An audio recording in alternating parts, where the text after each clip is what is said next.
salonumuzu teşvik etmiştir. Muhterem Başkanım, hoş geldiniz, şeref verdiniz.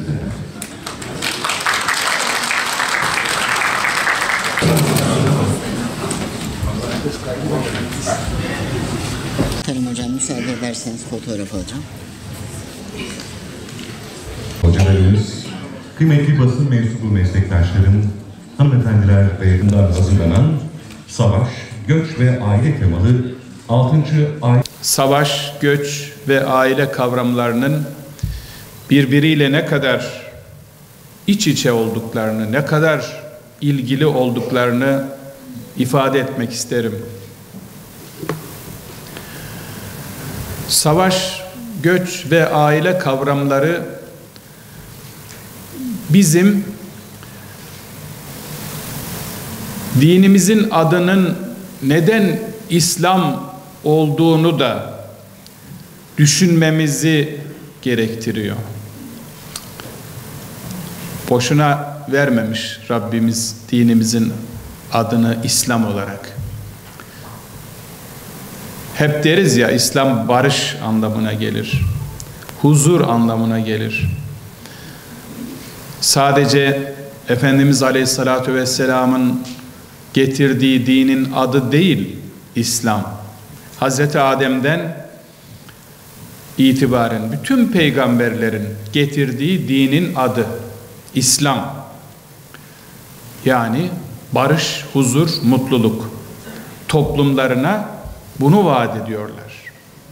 Ve Efendimiz Aleyhisselatü Vesselam bütün insanlığa bunu vaat ediyor. Barışı ve huzuru vaat ediyor. Cehaletten, karanlıktan, fesattan, hasetten, her türlü kargaşadan uzak olan bir toplum vaat ediyor. Estaizu billah. Elif lam ra kitabun enzelnahu ileyke lituhricen nase minez zulümati ilen nur.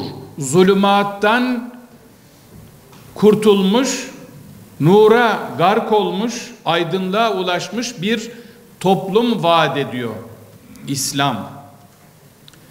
Peki böyle bir vaadi ortadan kaldıran unsur nedir? Savaştır. Göçtür. Savaşlardan dolayı göç etmek zorunda kalan insanlardır. O insanların içine düştüğü haldir. Dağılan ailelerdir. Savaş dolayısıyla, kargaşa dolayısıyla, zulümler, katliamlar dolayısıyla dağılan ailelerdir. İslam'a o kadar çok ihtiyacı var ki dünyanın. Yine Müslümanlar göçe zorlanan, kaçan, inancı ne olursa olsun, Yahudi olsun, Hristiyan olsun, yani mazlum kim olursa olsun, İslam onun yanında yer alıyor.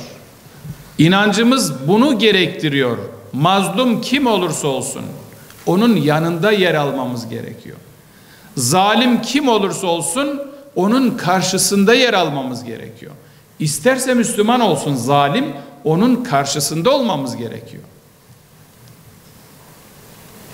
Çünkü İslam barışı, huzuru, insanların bir arada, inançları, kültürleri, ırkları farklı da olsa onları bir arada yaşatmayı vaat eden bir sistem İslam.